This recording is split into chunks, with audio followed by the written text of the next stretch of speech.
Sejam bem-vindos ao nosso canal. Nós queremos pedir a todos vocês, se possível, se inscrevam no nosso canal e nos ajude a crescer. Também não esqueça de deixar ao final o seu like, se gostou ou não gostou do nosso estudo.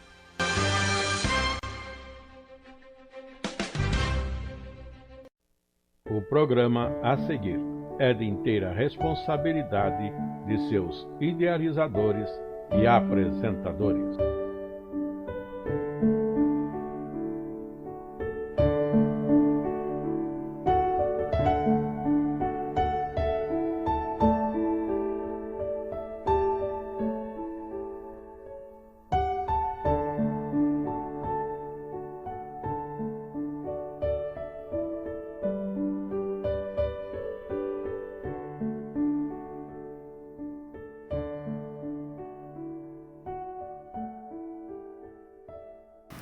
A nossa lição neste trimestre é para estudo de Gênesis, na sua primeira parte, uma parte que nós entendemos, colocamos como primeira até o capítulo 11, quando está falando dos princípios, das origens.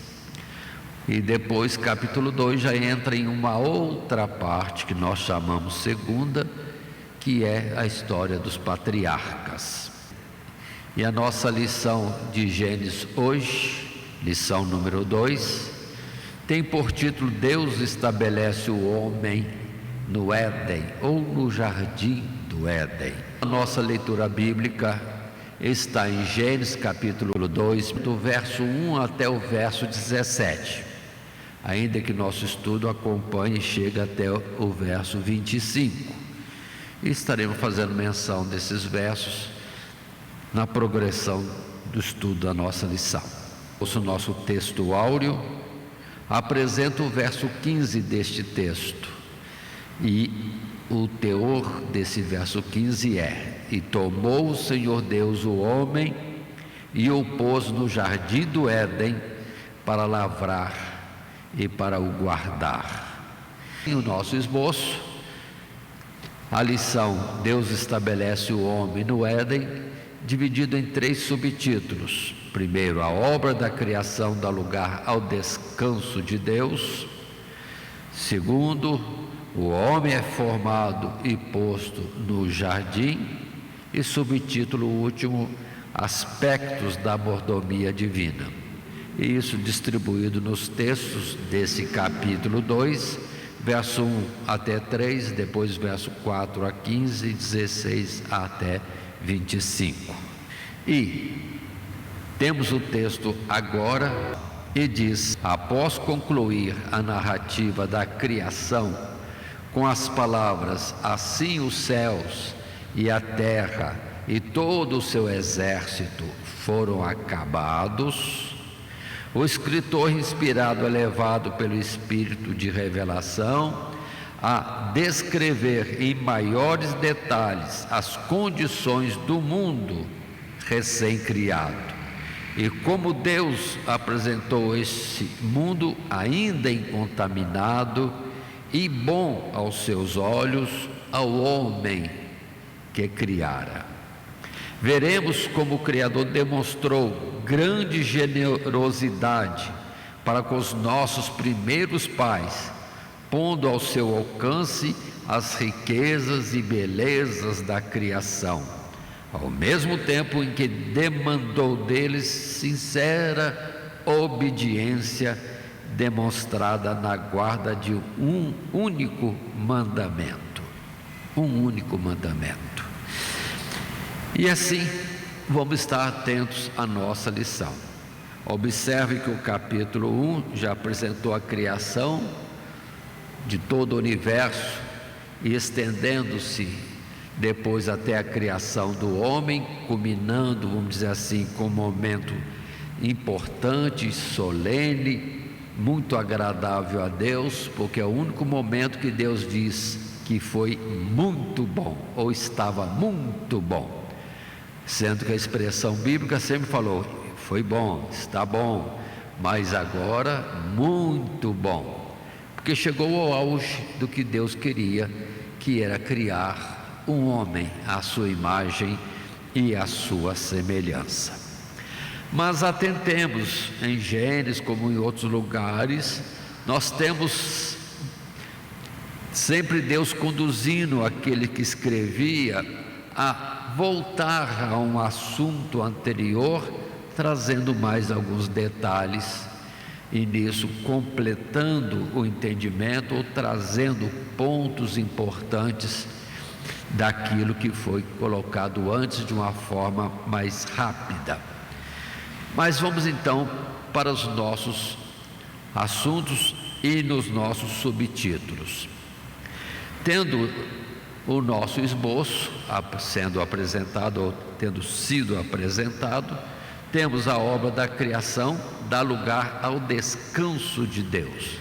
É os versos 1 até 3 desse capítulo 2, e que dizem para nós assim: assim os céus e a terra e todo o seu exército foram acabados, e havendo Deus acabado no dia 7º a sua obra que tinha feito, descansou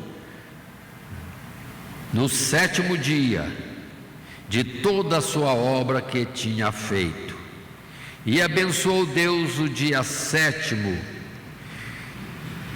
e o santificou, porque nele descansou de toda a sua obra que Deus criara e fizera. Atentemos para essas expressões. O descanso de Deus. Iniciamos neste assunto primeiramente, e depois consideramos que este descanso vai ser colocado como mandamento de Deus para nós, estendendo também isto. E observem que no jardim do Éden, com Adão ali, não vemos esta ordem de guardar um 7º dia, não vemos. Deve ter algum sentido especial. Deixo para, vamos dizer assim, atiçar a nossa curiosidade, e depois nós pedimos a Deus para dar mais algum entendimento que ainda não temos alcançado. Mas vamos devagar nesse texto, nesse subtítulo: a obra da criação dá lugar ao descanso de Deus. Deus estava cansado, mas está em tela um primeiro texto, um primeiro parágrafo do nosso material de classe. Apesar da divisão do texto em capítulos, consideremos que os versos que agora estudamos ainda fazem parte da narrativa da criação. Após ordenar os atos criativos de Deus numa sequência de tardes e manhãs, a Escritura afirma que, tendo concluído sua obra em 6 dias, no 7º, ele descansou de toda a sua obra que tinha feito. A menção a esse descanso é muito significativa, não porque o Criador necessitasse de restauração física. Deus é Espírito, e não há momento em que Ele não esteja sustentando a criação e mantendo-a viva e dinâmica. A palavra descansar aqui significa que o Criador, tendo finalizado a sua obra, se alegrou com tudo o que tinha feito, pois era muito bom. Deus estava satisfeito com a criação, porque Ele faz tudo perfeito e conforme agrada aos seus olhos. Descanso de Deus. Deus não se cansa, Deus não se fadiga, Deus não tosqueneja, Deus não dorme. Aí Por toda a Bíblia nós vamos vendo citações desse tipo. Mas esse descanso está colocado. E nós precisamos entrar como que na dimensão de Deus e virmos a entender melhor este aspecto. Mas vamos lá, Deus se cansa? Não. Mas uma coisa natural para nós, quando nós temos uma tarefa e realizamos uma tarefa proposta, quando terminamos aquilo que tínhamos que fazer, vem um bem-estar em nós, uma alegria, até mesmo a contemplação daquilo que fizemos. Dona de casa fazendo as iguarias, ou bolo, ou outra coisa comestível, coisa simples da cozinha, entre tantas outras coisas que ela pode fazer, de bordado, de pintura e etc.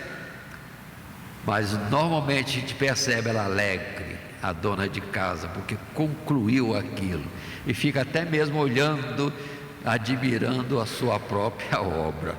Perdoe, é algo assim que Deus deve ter sentido também, a alegria de ver tudo, e estabeleceu esse período que agora ele chama de descanso. Após um trabalho, após uma tarefa, aí ficou colocado, é natural ter um descanso, ainda que vai parecer depois como um mandamento. Mas vamos parar aqui ainda, observando estes versos de 1, 2 e 3, chega então o dia após o sexto dia que Deus fez o homem, Deus descansa, já é sétimo dia, mas não tem citação, menção alguma, como ele fez nos dias anteriores.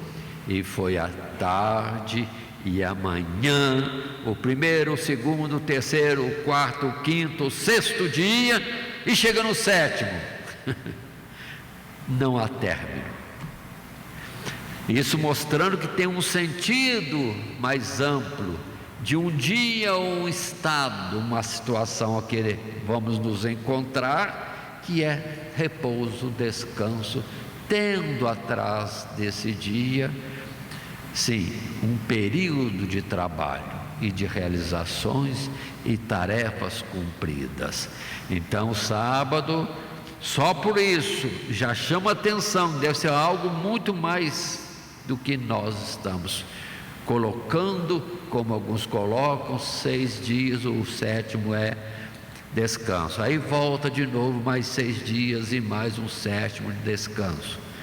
Na verdade, tudo isso deve apontar para algo maior, conforme a expressão que diz que para nós não desanimarmos na nossa carreira, porque há uma recompensa. Aí sim, nós estamos já caminhando para um sentido muito mais além do que o físico, descanso físico. Não, cumprir a tarefa que é determinada, é dada, e haverá uma recompensa. Não é vão o nosso trabalho no Senhor. Aí vem a ideia e a menção mesmo, e promessa, e outros detalhes mais são falados, sim, de chegarmos aos lugares da habitação celeste, onde não há dor, onde não há morte, onde não há enfermidade, onde não há injustiça, onde não há cansaço também. Ou seja, Deus já no início está mostrando para nós e para o homem, ali por enquanto somente o Adão, que existe uma plenitude de coisas para a frente, muito alta e mais nobre. Portanto, consideremos isso, e textos bíblicos que nós colocamos para estarmos lembrando de um Deus dinâmico, e que o descanso para ele não é físico, E este sábado deve ter uma amplitude muito especial para a qual devemos atentar. Isaías 40, o verso 28, quando diz: não sabes, não ouvistes ou ouviste, que o eterno Deus, o Senhor, o Criador dos confins da terra, nem se cansa, nem se fadiga? Não há esquadrinhação do seu entendimento. Então Deus não se cansa, mas ao mesmo tempo quem o compreenderá, sendo que não há esquadrinhação do seu entendimento. Ou seja, o propósito de Deus é muito, muito, muito além. Quem chegou até lá? Quem está no caminho certo? Portanto, atentemos para isto. Em João, no Evangelho, capítulo 5, no verso 17, Jesus sempre estava em situação de debate, quase contenda pela rebeldia e dureza do coração dos israelitas na questão do sábado. E nesse verso 17, Jesus fala bem claro e direto. E Jesus respondeu, ou lhes respondeu: meu Pai trabalha até agora e eu trabalho também. Olha, pronto. Para os judeus que estavam muito aquém daquilo que era o propósito de Deus, mais avançado, não físico, mais espiritual, eles não entendiam isto. Mas Jesus estava falando bem claro, e eles tinham aquilo como norma, seguiam rigidamente, talvez com um pouco ou muito de tradição humana colocada ali, e não entenderam o sábado, não entenderam. E Jesus precisa vir falar com eles que o sábado foi feito para eles e não eles para servir ao sábado. Ou seja, o alvo maior, o ponto mais elevado na criação era o homem e não o sábado. Não entenderam isso, e aí a disputa sempre com Jesus. Mas observem, Gênesis capítulo 1, verso 31, Deus, tendo criado tudo, disse que tudo aquilo era muito bom. E vai seguir então, conforme vimos no capítulo 2, a menção deste sábado. Mas continuemos, porque não terminamos. Num segundo parágrafo, ainda falando a obra da criação dá lugar ao descanso de Deus e com suas implicações, continuemos. Em tela está o texto que diz: contudo, há outra implicação nesta menção ao descanso de Deus. Fica bastante evidente que o homem, tendo sido criado no sexto, não apenas presenciou a chegada do sétimo dia no seu aspecto literal, mas se tornou consciente do seu caráter como dia de descanso. Pois é dito que Deus abençoou e santificou o sétimo dia.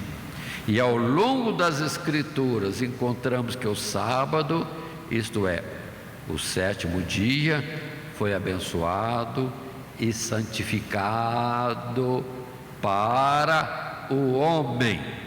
É o homem que é lembrado constantemente desse dia, para guardá-lo, santificá-lo, bem como é ele que se torna alvo das bênçãos divinas, quando cumpre zelosamente essa guarda. Nosso estudo está mais amplo, ou seja, o capítulo 2 de Gênesis, e não falamos do sábado. Para isso já houve lições e poderá ser repetida lições no futuro sobre o sábado, mas estamos passando levemente por isto. Mas vamos entender, os homens israelitas no passado não entenderam o sábado, como nós vemos no Sermão do Monte, aquele texto em que Jesus fala constantemente, repetidamente, né? Ouvistes dos antigos, eu porém vos digo. Pronto, ou seja, Jesus trouxe um entendimento melhor, mais correto daquilo que Deus tinha dado de mandamento, inclusive o próprio sábado, que conforme temos em Êxodo capítulo 20, verso 8, 9, 10 e 11, esta expressão de Deus colocando o mandamento do sábado e sendo cobrado firmemente do povo israelita esta guarda desse dia. E num tempo em que as coisas eram, vamos dizer assim, para instrução de bens maiores, os bens celestiais. Então, o sábado, Deus mandou que houvesse o descanso.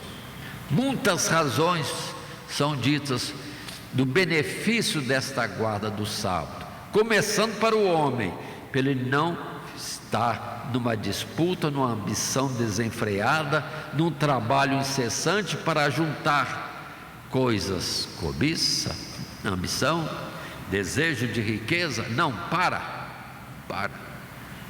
um pouco, desfrute, pense, analise, melhore a sua forma de trabalhar nos 6 dias, justamente pela meditação. Além de buscar a Deus, agora estou desocupado, posso buscar a Deus, me dedicar às coisas de Deus e tantas implicações, mas a principal que eu quero apontar agora é: há um descanso prometido por Deus, para o qual se entra e não tem fim, como aqui capítulo 2 já falamos. Não existe, nunca existiu Deus falando e foi o 7º dia, ou usando o padrão dos outros dias, e foi a tarde e amanhã o 7º dia. Não, Deus está nos chamando para um repouso, um descanso para o qual se entra e nunca mais vai sair dele. Aí é coisa eterna que precisamos estar atentos. Mas em Êxodo 20, não deixando de ler esses versos: lembra-te do dia do sábado para o santificar, 6 dias trabalharás e farás toda a tua obra, mas o 7º dia é o sábado do Senhor teu Deus. Não farás nenhuma obra, nem tu, nem teu filho, nem a tua filha, nem o teu servo, nem a tua serva, nem o teu animal, nem o teu estrangeiro que está dentro das tuas portas. Porque em 6 dias fez o Senhor os céus e a terra, e o mar, e tudo que neles há, e ao 7º dia descansou, porquanto abençoou o Senhor o dia do sábado e o santificou. Então, perdoe minhas palavras, para que ficasse marcado no homem que ele tem necessidade de dar uma parada, não ficar desenfreado, e saber que há recompensa pelo trabalho que possa realizar neste mundo. Deus cobrava firmemente, cobrava a figura de coisas maiores. Agora, se alguém ficou só nas figuras, perdeu o sentido maior.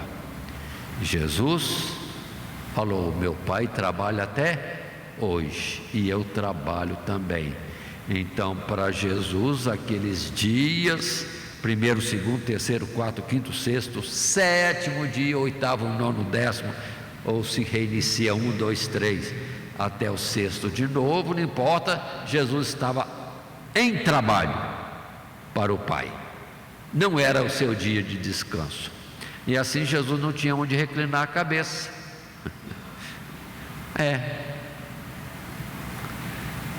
Os pássaros têm ninhos, os animais têm covis, e o Filho do Homem está na tarefa. Vamos dizer assim, fazendo uma menção de Jacó, que falou para Labão, seu sogro: eu ficava as noites em vigília, cuidando do rebanho. Ou seja, nem o período da noite ele descansava direito, preocupado com o rebanho. Assim Jesus também ficou nos seus dias de ministério envolvido intensamente, trabalhando continuamente, porque estava debaixo de uma missão do Pai. Então não era sábado para ele, ainda ele estava construindo o homem ainda, o homem espiritual, o novo homem, não gerado da semente humana, mas nascido, gerado por Deus. Então é o mistério que está. Então, irmãos, muitos disputam o dia, tem que guardar esse dia. Uma infelicidade essa disputa.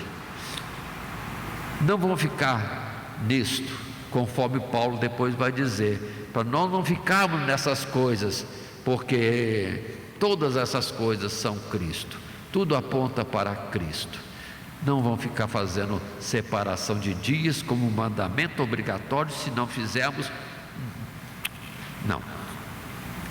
Tanto que em Romanos 14 ele vai dizer: se alguém faz separação de dia, ele faz separação de dia, e se eu não faço, eu não faço. Quem faz separação de dia não julga quem não faz, e quem não faz não julga o que faz separação de dias. Porque também, quando é que é o sábado? Ainda mais no planeta que roda e continuamente está mudando o horário, e quando é sábado ou não é? Qual o sábado? Qual o período de 24 horas que é sábado para Deus? Sendo que isso é contínuo, como rodízio continuado. Então, precisamos ter um cuidado nisso. Em Isaías 58, nos versos 13 e 14,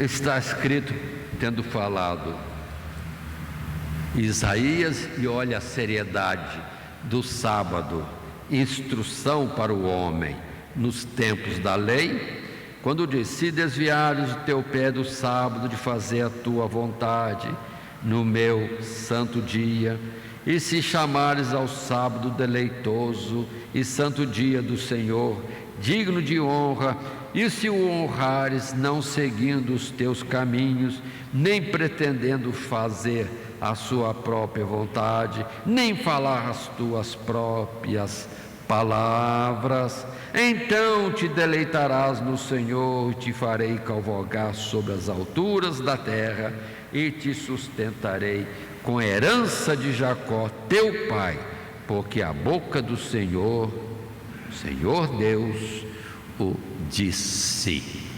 Pronto. Então era algo sério, mas é instrução.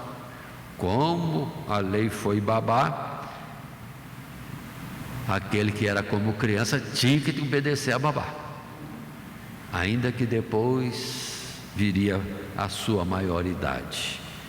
Mas para eles estava cedo, não tinham entendimento, não estavam preparados, e as coisas vão se complementando dia a dia.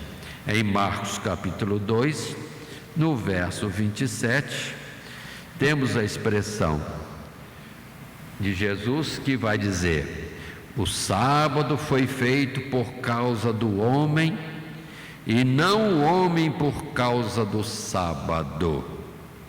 E continua: assim o Filho do Homem até do sábado é Senhor.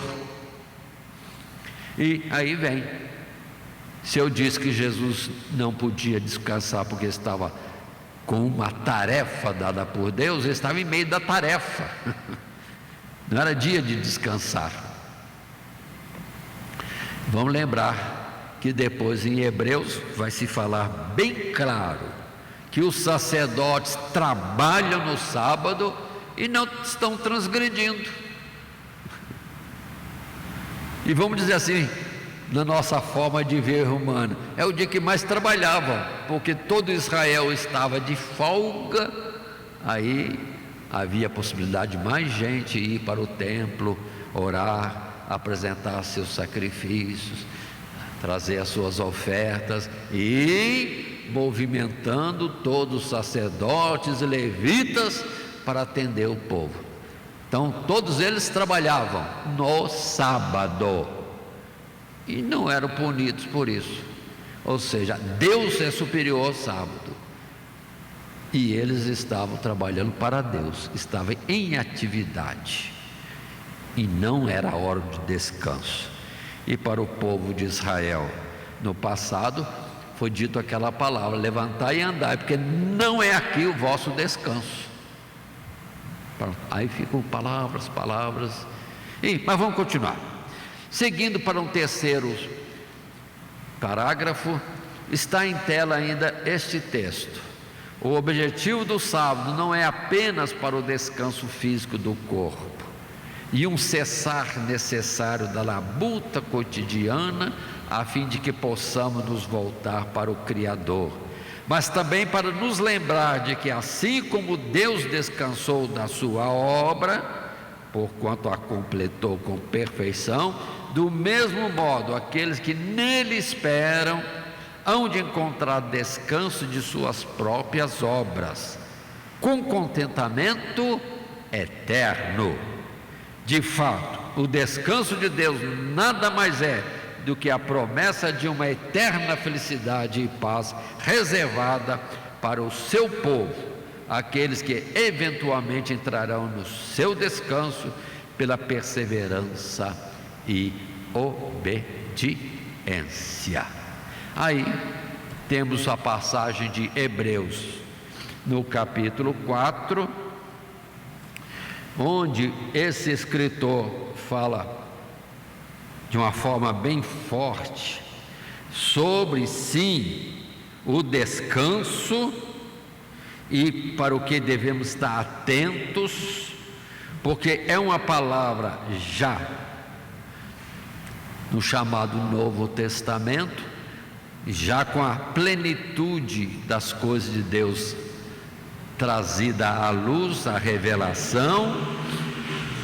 Se Paulo numa carta diz para nós não ficarmos detidos a essa coisa de sábado, festa da lua nova e outras coisas da lei, não está aniquilando o sábado, ele está tirando o sábado da lei, a visão limitada, para abrir para uma lição maior.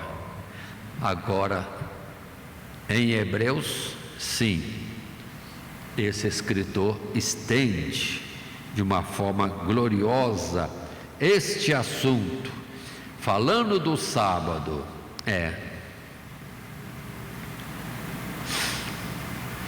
Se voltarmos um pouco no capítulo 3, porque já o capítulo 3 de Hebreus fala dos sábados, fala assim também a palavra, iniciando no verso 16: porque havendo alguns ouvido, o provocaram, mas não todos os que saíram do Egito por meio de Moisés. Mas com quem se indignou por 40 anos? Não foi porventura com os que pecaram, cujos corpos caíram no deserto? E a quem jurou que não entrariam no seu repouso, senão aos que foram desobedientes? E vemos que não puderam entrar por causa da sua incredulidade. Aí o sábado, não é uma coisa de relógio de folhinha que a gente tira, passou quinta, passou sexta, hoje é sábado. Não. Aqui fala de entrar ou não entrar no repouso de Deus, entrar ou não entrar no descanso de Deus, entrar ou não entrar no sábado de Deus. E como é que eu chego nele? Obediência e fé. Pelo que se diz aqui, verso 18, desobedientes. Verso 19, incrédulos não entrarão no reino de Deus, não entram no repouso, que é o assunto, não entram no sábado. Agora, no capítulo 4, o texto é longo, deixo para os professores analisarem com mais cuidado. Temos a expressão bíblica forte, boa, para nós cessarmos de algumas contendas. Vou ler o verso 3: porque nós, os que temos crido, entramos no repouso, ou no sábado, tal como diz: assim jurei na minha ira que não entrarão no meu repouso, embora suas obras estivessem acabadas desde a fundação do mundo. Porque em certo lugar disse assim, verso 4: no dia sétimo, ou do dia sétimo, e repousou Deus de todas as suas obras no sétimo dia. E outra vez neste lugar: não entrarão no meu repouso. Verso 6: visto pois que resta que alguns entrem nele, e que aqueles a quem primeiro foram pregadas as boas novas não entraram, por causa da desobediência, da incredulidade. Então já muda o sentido. Não é questão de parar de fazer alguma coisa para descansar no sábado, 24 horas sem fazer alguma coisa. Não é esse o sentido. É obediência e fé. Então, o sábado da lei, marcando um dia, cobrando um dia, é para falar de um dia eterno nos lugares celestiais. E para esse lugar, ou para esse tempo, se entra, aí sim, saindo das trevas e indo para a luz. Aí não tem entrada mais para uma situação diferente, só haverá luz. No céu não há noite, é dia, é claridade o tempo todo, porque estaremos junto daquele que é a luz do céu. Jesus é aquele que ilumina a Jerusalém celestial. Não há sol lá. Continuando, passamos para o subtítulo 2 nessa lição 2, que diz: Deus estabelece o homem no Éden. Na nossa lição de trimestre, que é Gênesis até o capítulo 11, o subtítulo 2 é: o homem é formado e posto no jardim. Deus preparou tudo, que nem mamãe e papai, que prepara o quartinho com esmero, cada um segundo a sua possibilidade financeira. Prepara ali para colocar a criança que virá, que chegará. Deus fez a mesma coisa. Nosso pai Corujão fez a mesma coisa, olhando para nós, querendo nos dar a vida. Ele já preparou tanta coisa, e até no céu, não é só na terra. Na casa de meu pai, Jesus disse, há muitas moradas, ou seja, há um lugarzinho para o homem que vai estar, sim, sendo revestido de um novo corpo, ser recebido na sua habitação eterna. Assim, agora são os versos 4 a 15 de Gênesis capítulo 2, e que dizem para nós: estas são as origens dos céus e da terra, quando foram criados no dia que o Senhor Deus fez a terra e os céus. Toda a planta do campo ainda não estava na terra, e toda a erva do campo ainda não brotava, porque ainda o Senhor Deus não tinha feito chover sobre a terra, e não havia homem para lavrar a terra. Um vapor, porém, subia da terra e regava toda a face da terra. E formou o Senhor Deus o homem do pó da terra, e soprou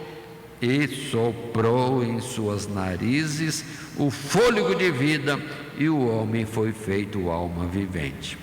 E plantou o Senhor Deus um jardim no Éden, da banda do Oriente, e pôs ali o homem que tinha formado.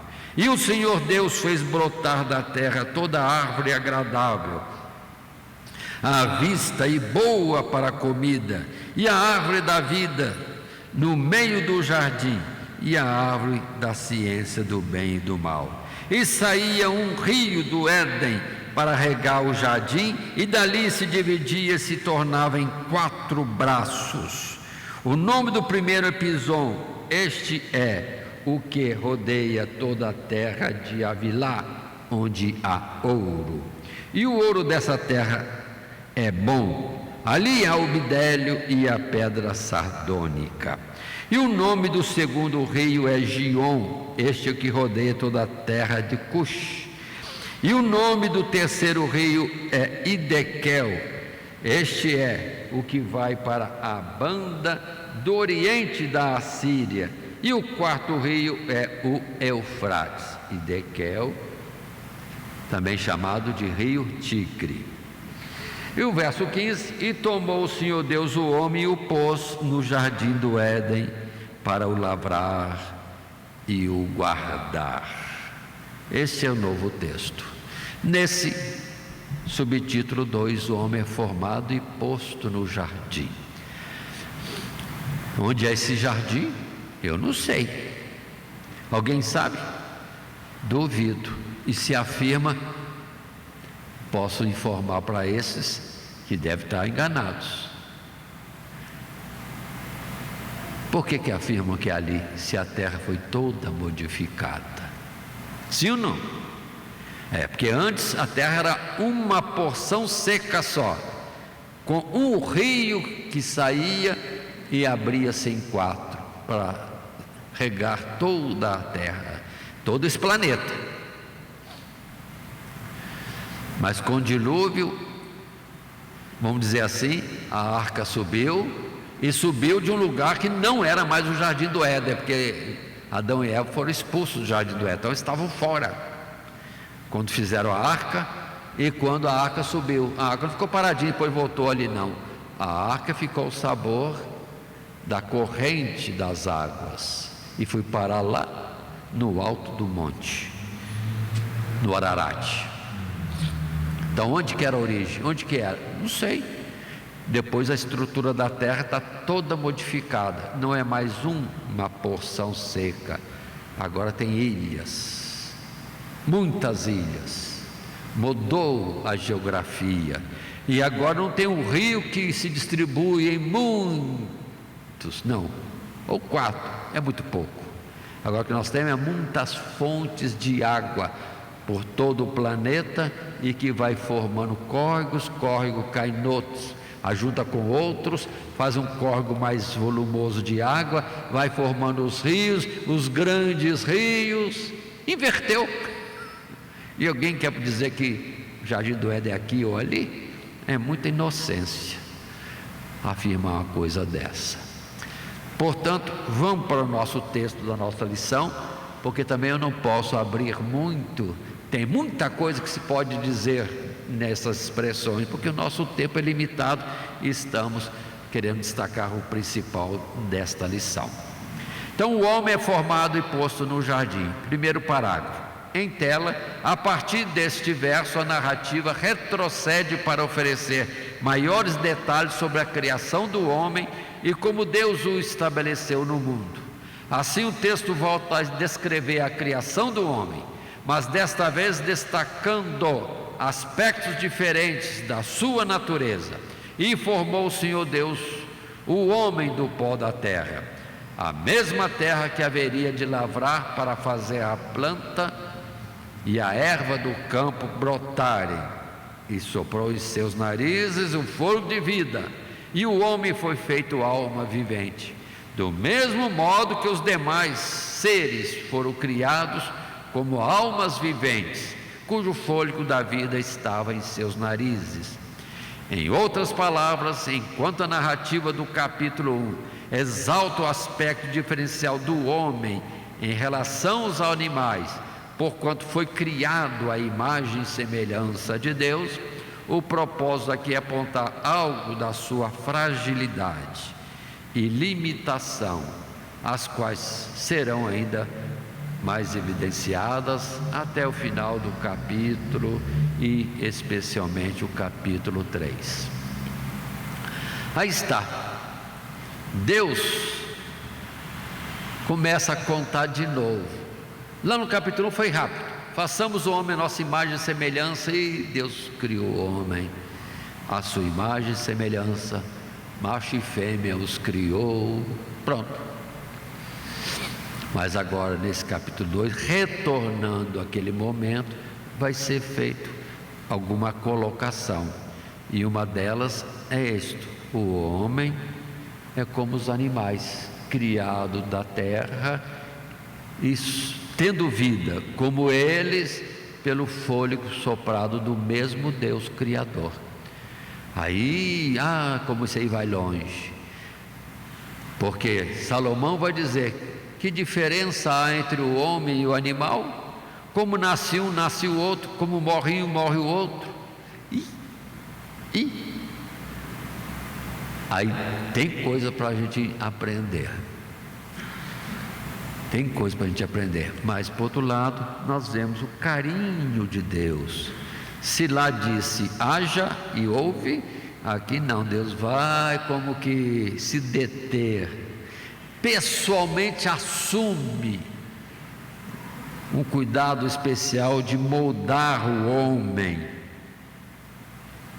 depois de soprar em suas narinas o fôlego de vida, e o homem tem vida.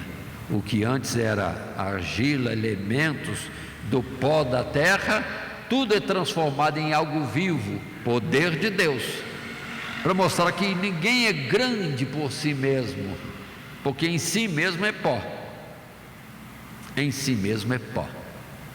Mas até o pó, com a atuação de Deus, vira alguma coisa importante.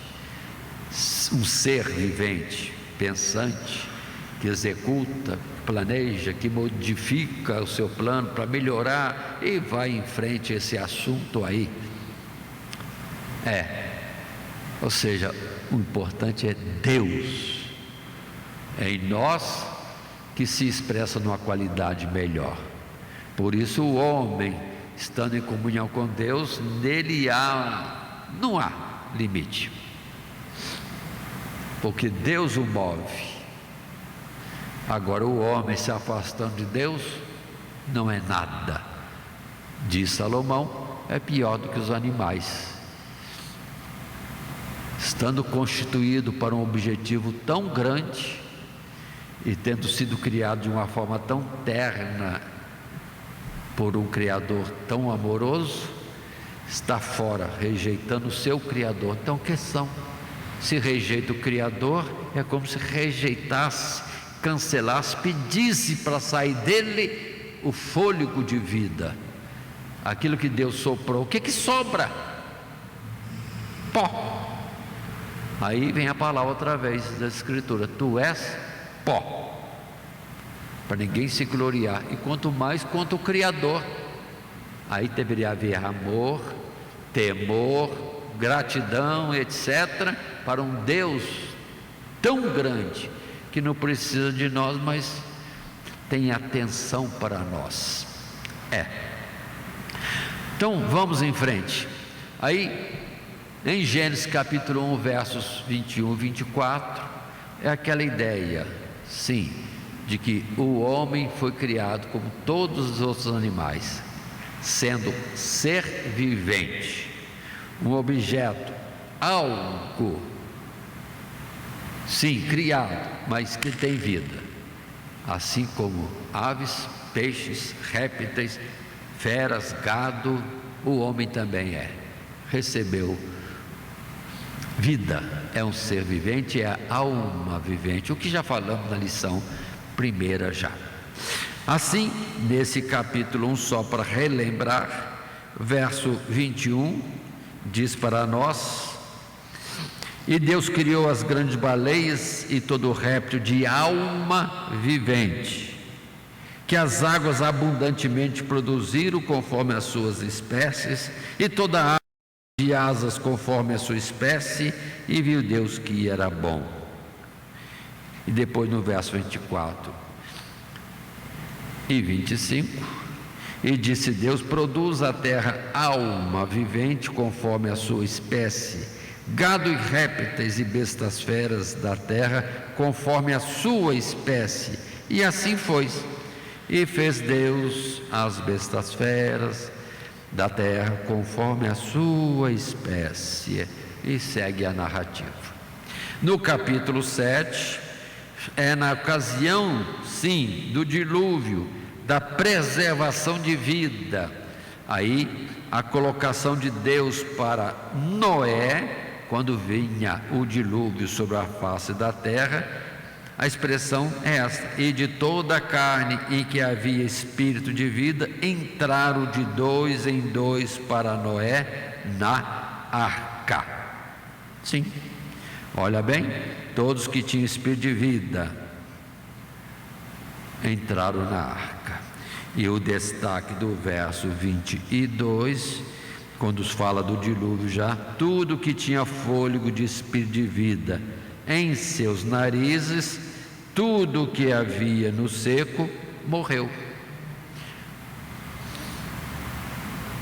Ou seja, todos que tinham esse fôlego de vida, como esse sopro nos narizes, viveu se estava na arca. Não estava na arca, morreu. E os outros? Peixes, irmão, peixes nadam, vivem na água, mas tudo que dependia de respiração do ar, morreu, se não esteve na arca. Muito bem, continuando nossa lição, um segundo parágrafo ainda é colocado nesse subtítulo: o homem é formado e posto no jardim. O texto diz: notemos que a fim de propiciar ao homem o melhor da criação, logo em seu primeiro momento de existência, o Senhor plantou um jardim no Éden, da banda do Oriente, e ali fez brotar da terra toda a árvore agradável à vista e boa para a comida, e a árvore da vida no meio do jardim, e a árvore da ciência do bem e do mal. Versos 8 e 9 que nós já lemos. À luz da geografia moderna, é impossível determinar onde ficava a região aqui chamada de Éden, muito menos o jardim que Deus plantou nessa região.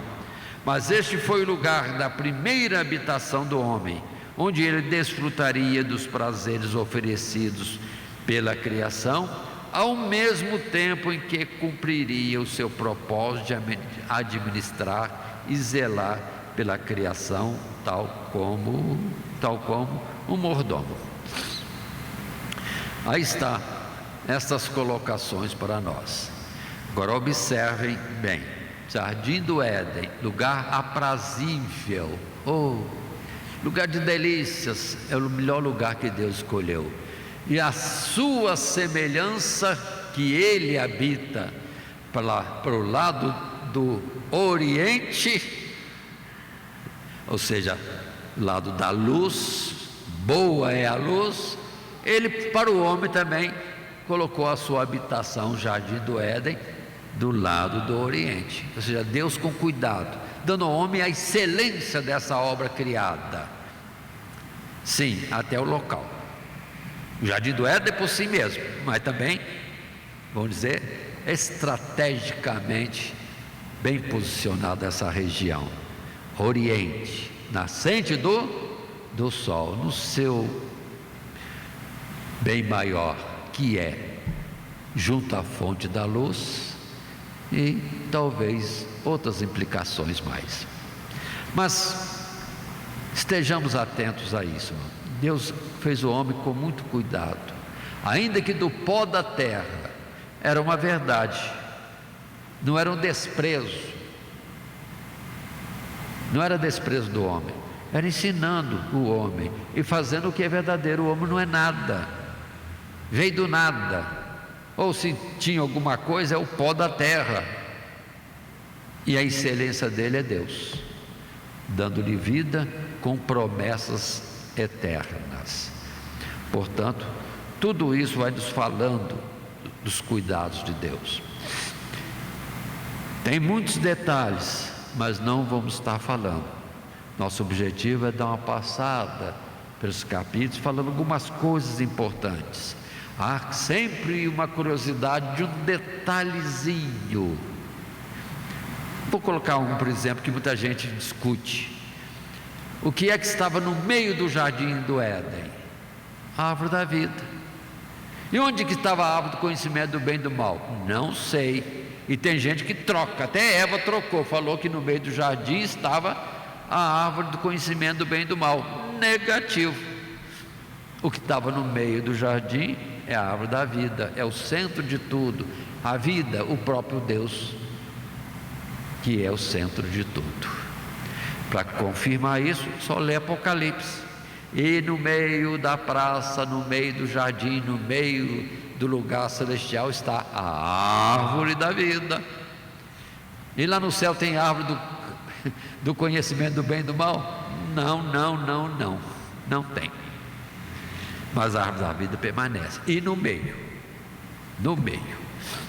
Muito bem.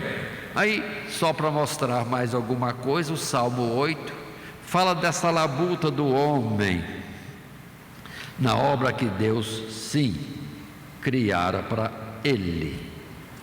Deus criando, formando, fazendo uma imensidão, uma fartura incalculável nesse universo e no jardim do Éden, porque tinha toda sorte de árvore frutífera. Dá um passeiozinho no mercado bem abastecido e vê se você consegue comer todas as frutas que tem ali. Uma fruta por cada variedade, por favor. Se você começar na jaca, você não faz mais nada. Então fica só com o carocinho, um gomozinho da jaca, para poder ter espaço, porque Deus nos deu uma variedade, uma fartura imensa. E isso na terra, imagina então nos lugares celestiais. Mas o Salmo 8, no verso 5 a 8, diz para nós: contudo, pouco menor fizeste do que os anjos, e de glória e honra o coroaste. Fazes com que ele tenha domínio sobre as obras das tuas mãos, tu puseste debaixo de seus pés. Leio de novo: fazes com que ele tenha domínio sobre as obras das tuas mãos, tudo puseste debaixo de seus pés.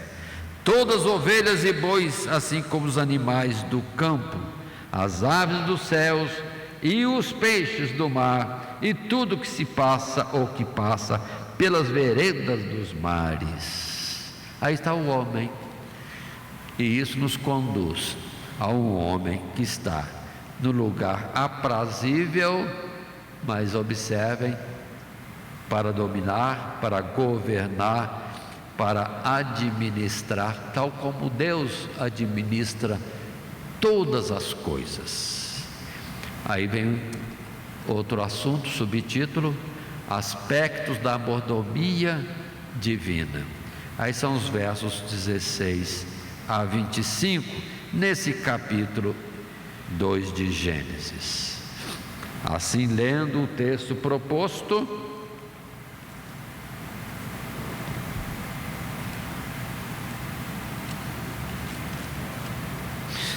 verso 16: e ordenou o Senhor Deus ao homem, dizendo: de toda a árvore do jardim comerás livremente, mas da árvore da ciência do bem e do mal, dela não comerás, porque no dia em que dela comeres, certamente morrerás.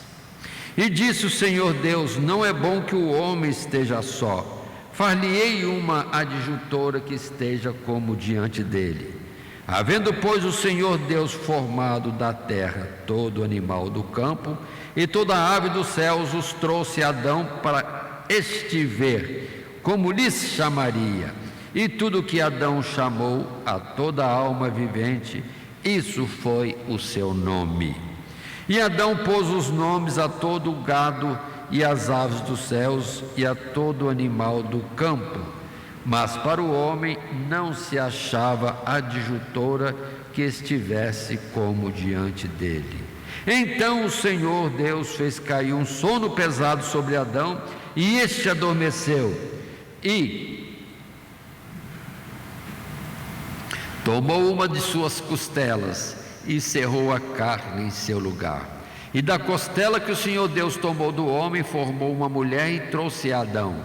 E disse a Adão: esta é agora osso dos meus ossos e carne da minha carne. Esta será chamada varoa, porquanto do varão foi tomada. Portanto, deixará o varão o seu pai e a sua mãe, e apegar-se à sua mulher, e serão ambos uma carne. E ambos estavam nus, o homem e a mulher, e não se envergonhavam. Aí está o texto, e vamos para o primeiro parágrafo desse subtítulo: Aspectos da mordomia divina. O texto diz: o homem foi estabelecido no jardim não apenas para desfrutar das suas belezas e abundância, mas também para lavrar e guardar aquela sua primeira habitação, exercendo assim a sua mordomia sobre a terra, isto é, administrar e usufruir da criação, tendo o Criador como o único a quem deveria responder por seus atos. Na verdade, o primeiro homem desfrutava de grande liberdade.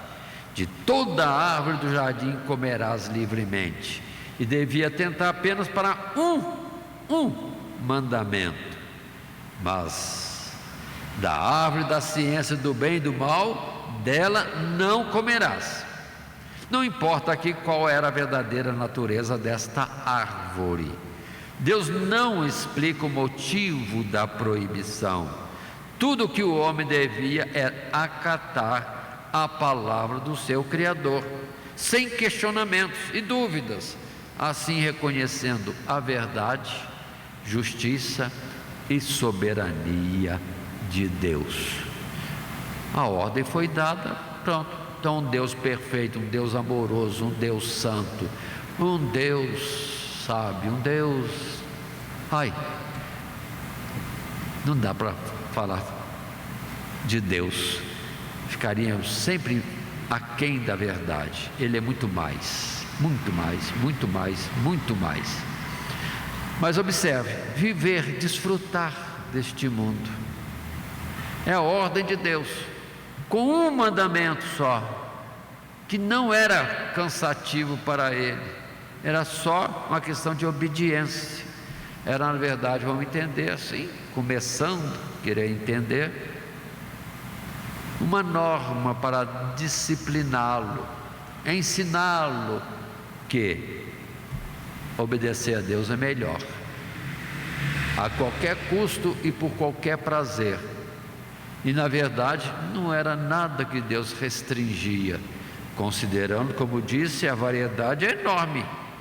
Milhares de plantas, de frutas no jardim do Éden, sem limite. Falei milhares porque é o que eu poderia imaginar.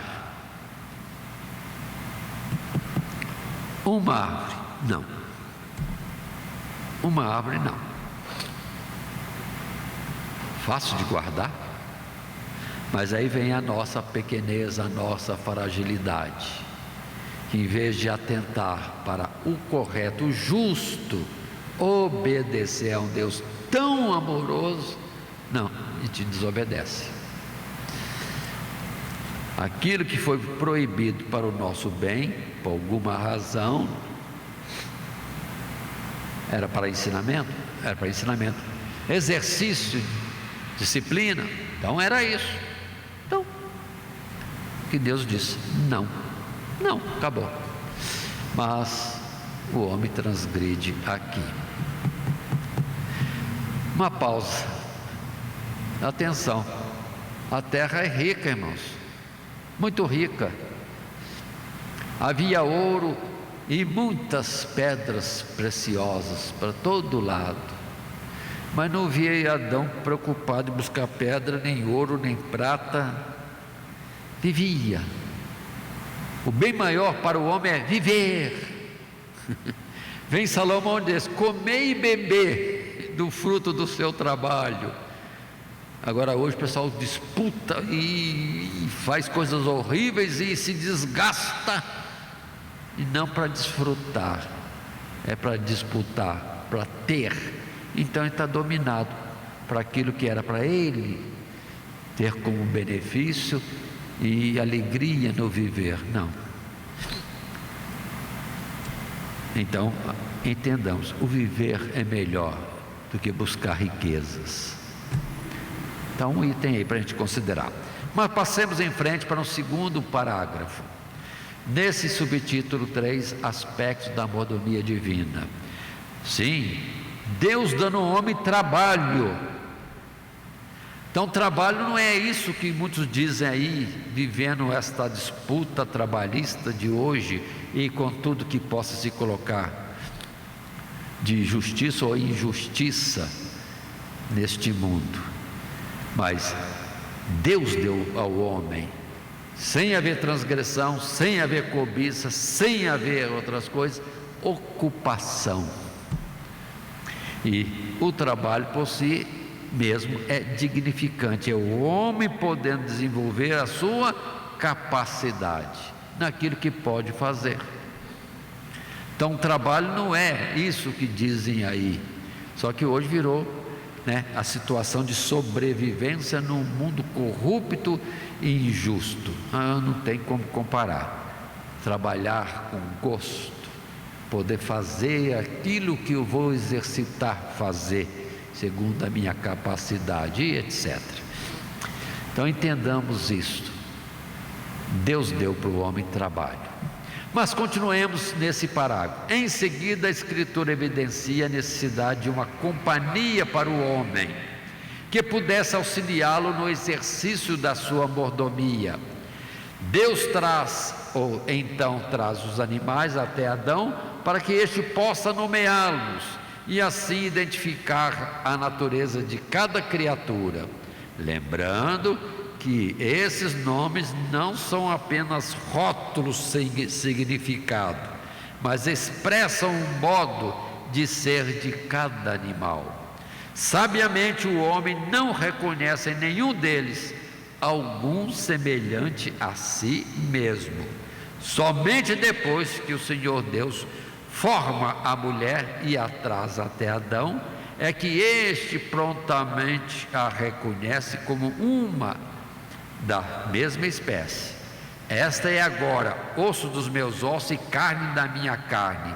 Será chamada varoa, porquanto do varão foi tomada. É o verso 23. Não somente isso, mas o primeiro homem discerne também a partir do próprio modo como sua companheira foi formada, o propósito e o ministério divino da união conjugal.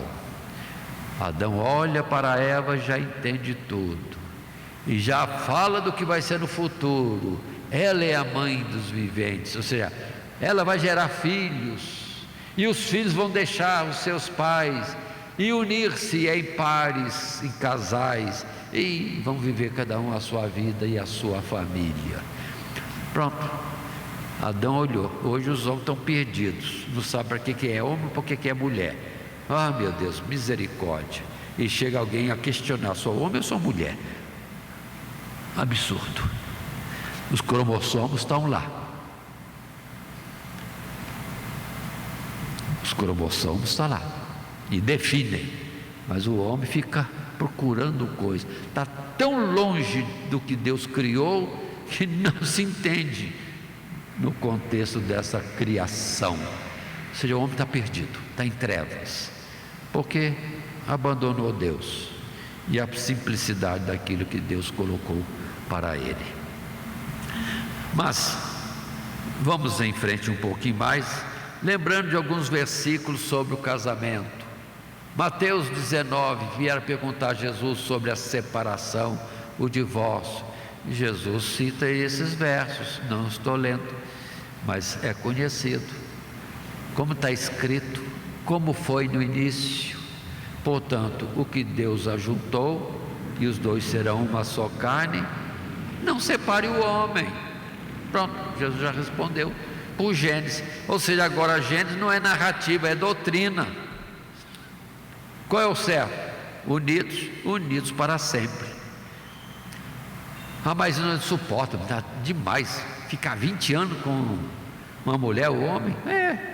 Adão ficou 900 e tanto. Entenderam o que eu falei? Ele viveu 930 anos.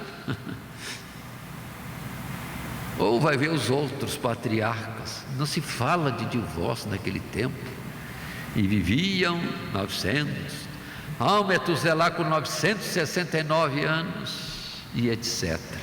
Portanto, vamos entender, o ser humano hoje está tão afastado, mas tão afastado de Deus, não compreende aquilo que da sua natureza. Então aí sim, aí pode questionar, por que sou, por que existo, para que eu estou continuando a viver? Aí muitos, não tendo entendimento mínimo, vão para o suicídio, ou entram nas loucuras propostas de experimentar tudo. Pois é, mas a simplicidade, viver, simplesmente viver quieto, viver em família, amar a esposa, o esposo, amar os filhos, amar os pais, simplicidade e nobreza ao mesmo tempo.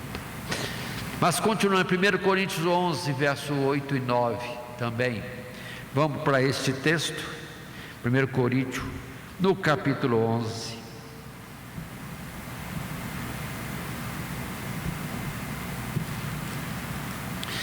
o verso 8 e 9. Porque o varão não provém da mulher, mas a mulher do varão. Porque também o varão não foi criado por causa da mulher, mas a mulher por causa do varão. Pronto, aí está a ordem, o que é primeiro, o que é o estabelecido e o que é depois formado para completar ou ajudar esse que foi primeiramente criado. Ou seja, a posição de homem como cabeça e a mulher como companheira dele e na submissão devida. E a ele que é o primeiro, amar a esta que foi dada a ele como companheiro da parte de Deus. Que na verdade lá em Gênesis, não estamos falando de casamento, estamos instruindo ou relembrando noivos ou outros para a vida conjugal, mas pelo menos está claro esta situação do que é uma família, e todos se alegrando juntos nesse grupo mínimo que dá estrutura para depois enfrentar a sociedade, e nesse grupo mínimo preparando-se também para o sentido da família celestial. Então, doutrina, aí já não é mais narrativa somente, a razão das coisas, como hoje, perdoe voltar, nem sabem as mulheres que têm que gerar filhos. Foi feito para isso, mas não querem isso. Então, estão contra a natureza. O que vão encontrar melhor do que Deus propôs? Porque os pensamentos de Deus são sempre mais altos do que o pensamento do homem. E a nobreza do que Deus estabeleceu é sem igual daquilo que o homem possa querer fazer. E também em Efésios capítulo 5, no verso 28 a 32, aí outra vez mais instruções, mais lembranças daquilo que Deus fez no macho e fêmea, e começando lembrando ao homem de que cabe amar a esta companheira, porque é parte dele. E ela posicionar-se adequadamente. Se for ver palavras de Pedro, cada um andando naquilo que Deus propôs para si, o homem no casamento, a mulher no casamento, a geração de filhos, o cuidado com os filhos e o cuidado com a família, pronto, o céu está aberto para isso. Coisa simples. Mas os homens, disse Salomão, procuraram muitas invenções, dizendo que vão subir, vão melhorar, vão mudar tudo, para bem? Não, para mal. Como Satanás quer mudar a ordem das coisas, vai subir, vai ser igual a Deus, descerás ao profundo do abismo. Mas continuemos no último parágrafo, e nesse subtítulo, aspecto da mordomia divina, o texto está em tela. Este capítulo termina descrevendo Adão e sua mulher como estando nus e não se envergonhando disto. A razão de não se envergonharem é que não tinham malícia, nem qualquer senso de culpa ou falta moral.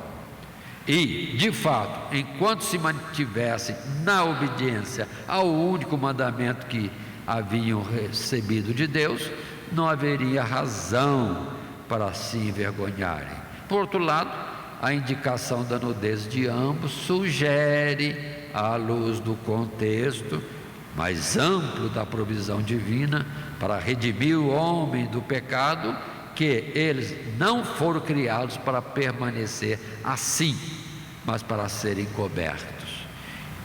É como se ainda precisassem de algo que somente por ocasião da queda haveria de ser revelado.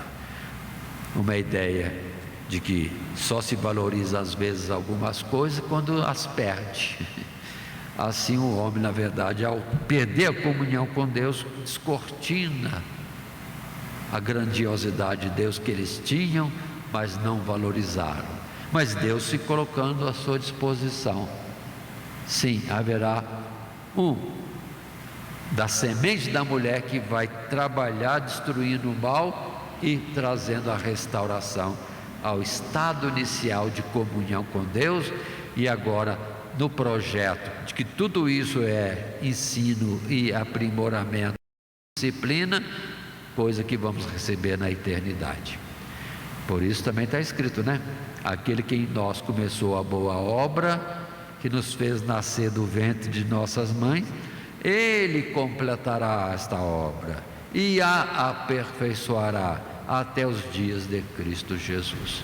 Então nós estamos numa escola em que nós não temos um modelo fazendo as coisas, nós somos os atores nesse teatro e impulsionados por Deus, e nós vivendo e nós juntos de outros para crescermos na aprendizagem e entendermos Deus, ou acharmos Deus, que em outro lugar foi dito, como se tateando o pudéssemos encontrar, porque também não está longe de nós.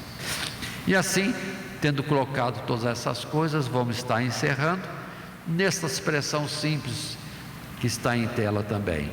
Este capítulo revela que o homem foi criado e estabelecido em condições paradisíacas, como um sinal claro da boa vontade de Deus para com ele, mas este não haveria de ser, nem poderia ser o seu estado final, ao menos não antes de compreender e reconhecer a bondade do seu Criador.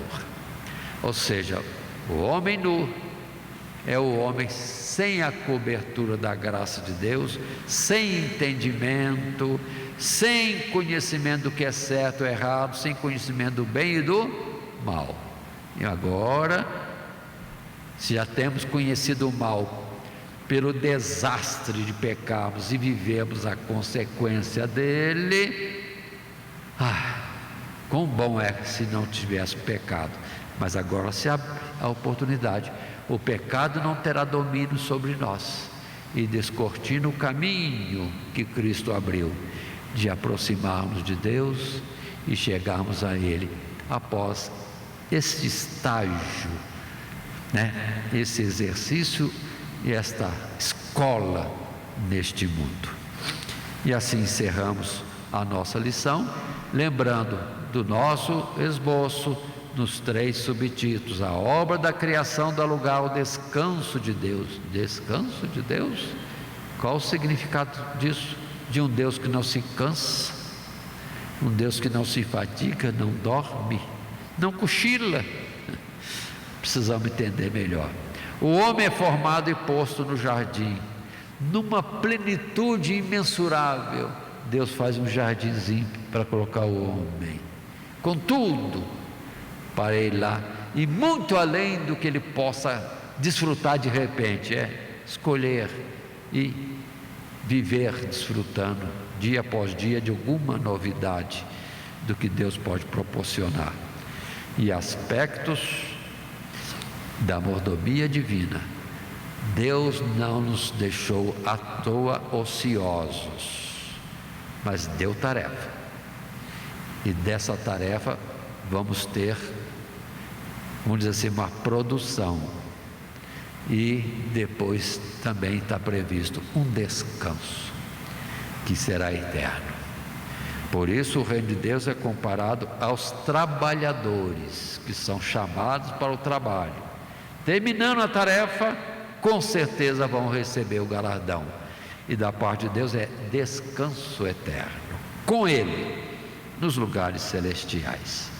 O nosso textuário tem sido: e tomou o Senhor Deus o homem e o pôs no jardim do Éden para o lavrar e o guardar.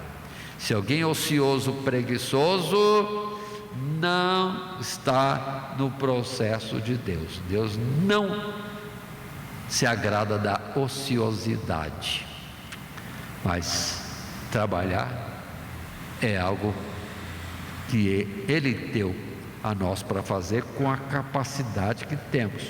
Saiba cada um qual é a verdadeira capacidade que se tem, ou capacidades, e viva, execute, desfrute, que seja o trabalho um hobby, algo que você faça, possa até suar e se cansar, até mesmo se machucar ou formar calos, mas você tem agrado, porque está aí de alguma forma à nossa disposição em tudo que Deus fez.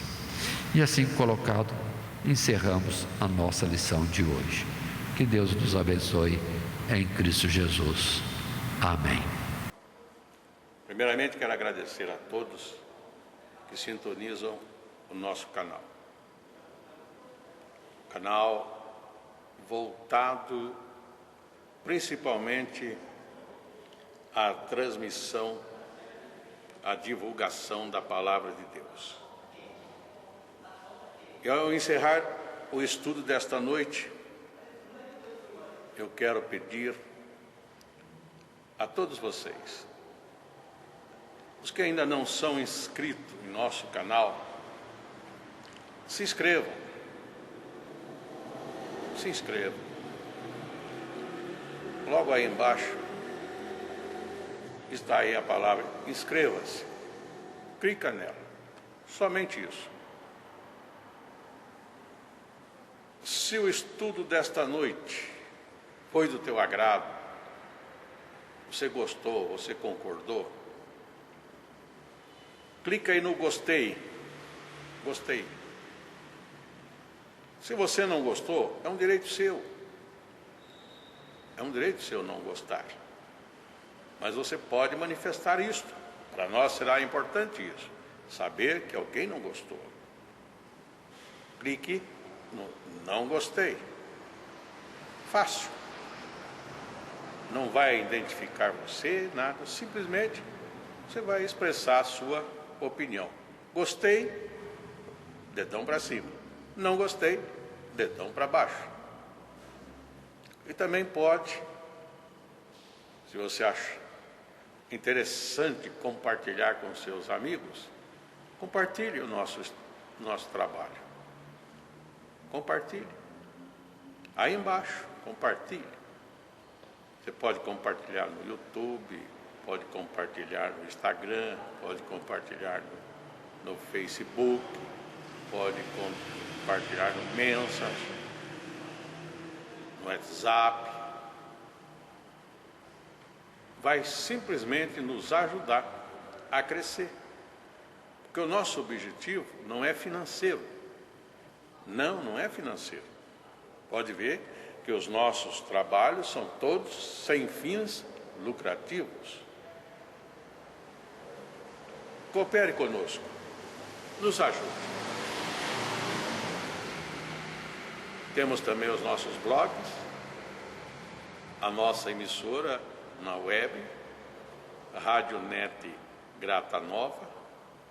Tudo isso você encontra aí embaixo na descrição do nosso vídeo, do nosso estudo. Dá uma olhada, todos os endereços estão aí, junto à descrição dos nossos estudos. E eu agradeço, primeiramente a Deus, por tudo que Deus tem feito nesses anos que nós estamos trabalhando na internet. E a você, que toda semana entra no nosso canal. Deus te abençoe. Todo dia, toda hora, muito mais prazer em ouvir. Radionet Grata Nova. Web Rádio, a qualidade que faz a diferença, cada vez mais necessária. Rede Grata Nova de Evangelização. Acesse nosso site www.horadadecisão.com.br. Hora da Decisão, tudo junto, sem acento.